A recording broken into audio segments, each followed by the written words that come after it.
खासदार सुप्रिया सुळे यांनी देशमुख कुटुंबियांची भेट घेतली आहे आणि त्यांची विचारपूस केली आहे। खरं तर मी स्वागत करतो सुप्रियाताईंचं की त्या मसाजोगला गेल्या, पण त्याचबरोबर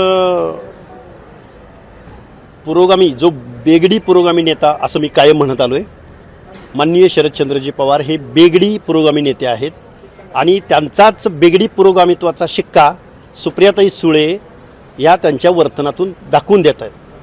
त्याचं कारण असं की ज्या सुप्रियाताई सुळे ज्या मस्साजोगला गेल्या त्याबद्दल त्यांचं अभिनंदन, पण त्याच सुप्रिया सुळे यांच्या लोकसभा मतदारसंघातील भोर तालुक्यातील उतरोली गावामधील विक्रम दादासाहेब गायकवाड या नवबद्ध तरुणाचा जी काही हत्या झालेली आहे, ऑनर किलिंग झालेलं आहे, ते प्रकरण मात्र खासदार सुप्रिया सुळे बेगडी शरदचंद्रजी पवाराची बेगडी लेक वारसा चालवणारी, त्यांना इतर जातीमधले किलिंग, इतर जातीमधल्या हत्या दिसत नाहीत। याच सुप्रिया सुळेंना, याच शरद पवारला, याच रोहित पवारांना जो माऊली सोट नावाचा धनगर समाजाचा तरुण 18-19 वर्षाचा त्याची हत्या झाली ते प्रकरण दिसलेलं नाही, किंवा महाराष्ट्रामध्ये अनेक प्रकरणं आहेत। या सुप्रिया सुळेंना भोर तालुक्यातल्या उतरोली या त्यांच्या मतदारसंघातली ही हत्या दिसत नाही, ऑनर किलिंग दिसत नाही, हत्यारे दिसत नाहीत।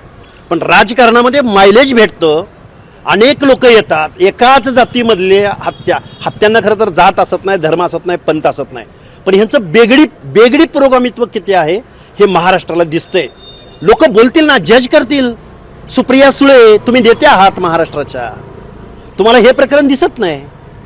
खरं तर हे बेगडी पुरोगामी नेते आहेत, खरं तर हत्यांच्या आडून राजकारण करणारी ही टोळी आहे। आजपर्यंत त्यांनी कारखानदारीच्या जोरावर, सरंजामदारीच्या जोरावर, घराणेशाहीच्या जोरावर राजकारण केलं, पण आता दुःखद प्रसंगावरती राजकारण करतायत आणि त्यांचा असली चेहरा दिसून येतो।